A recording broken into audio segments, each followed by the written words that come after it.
when you're 6-0, like Ohio State football is, you get to the midpoint of the season, you have an off week. Sometimes you get a lot of questions about little nitpicky things, or not necessarily just about the starters. Like, what else can this team accomplish in the second half? And Ryan Day today was getting a lot of questions about his backup quarterback, Kyle McCord, and sort of the strategy of how you use him.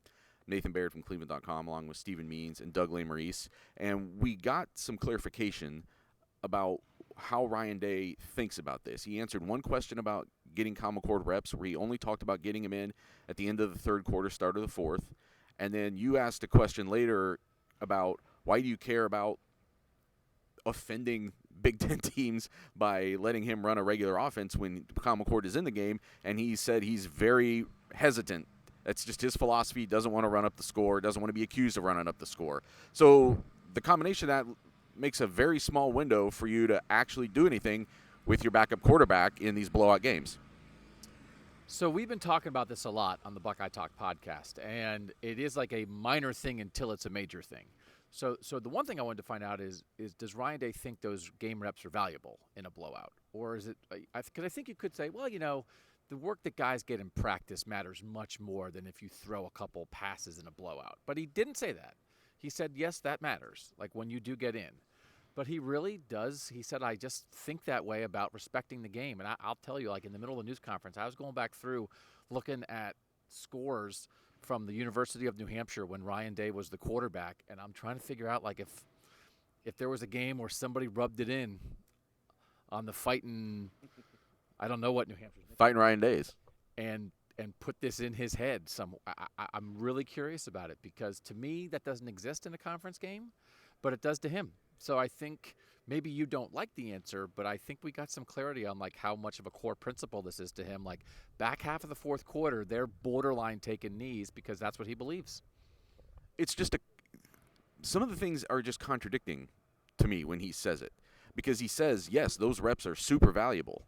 But then he also says, but not so valuable that I'm willing to infringe on that sportsmanship, I guess. And in 2021, we spent so much time talking about how C.J. Stroud had never thrown a pass going into the season.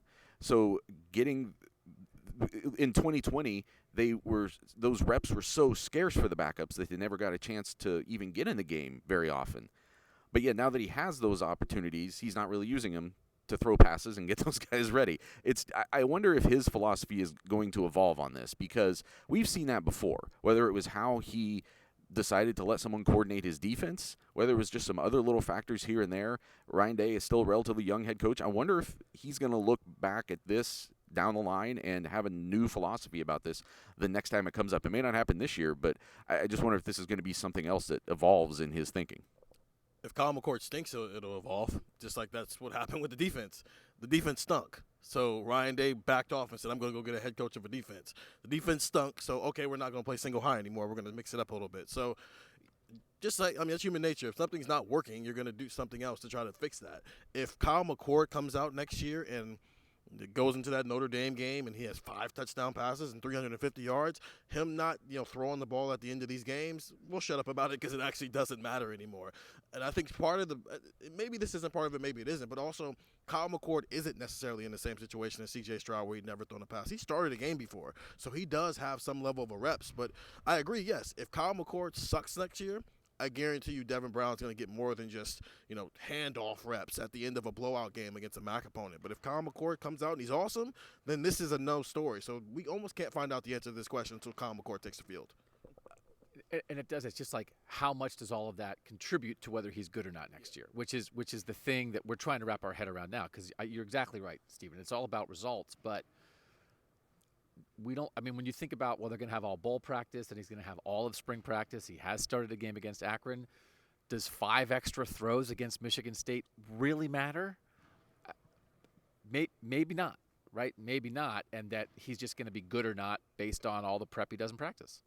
And listen, Justin Fry, the offensive line coach, came in and was talking about how many reps they're getting their backup offensive line, and he called those gradable reps, even though it's a second string going against a second string or whatever. Like, they still count those as gradable reps.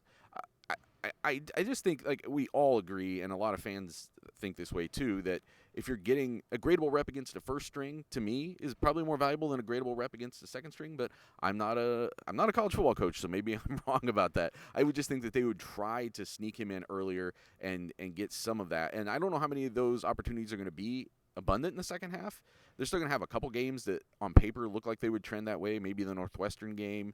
But Iowa's got a good defense. Penn State, Michigan, Maryland, these are all good teams that could play Ohio State a lot closer. I'm forgetting one game in there. Indiana, yeah, that's maybe another one where they could get some of those reps. But again, just the way Ryan Day talks about it, it's a small window where you have a chance for Kyle McCord to throw any passes. And I think Steven's right. I think maybe next year will give us a better indication of whether this is a thing or whether it's just a thing that we talk about on things like the Buckeye Talk podcast. So get that wherever you can find podcasts, and get the text 614-350-3315 for news and analysis and commentary about the Buckeyes during the off week and throughout the rest of the year.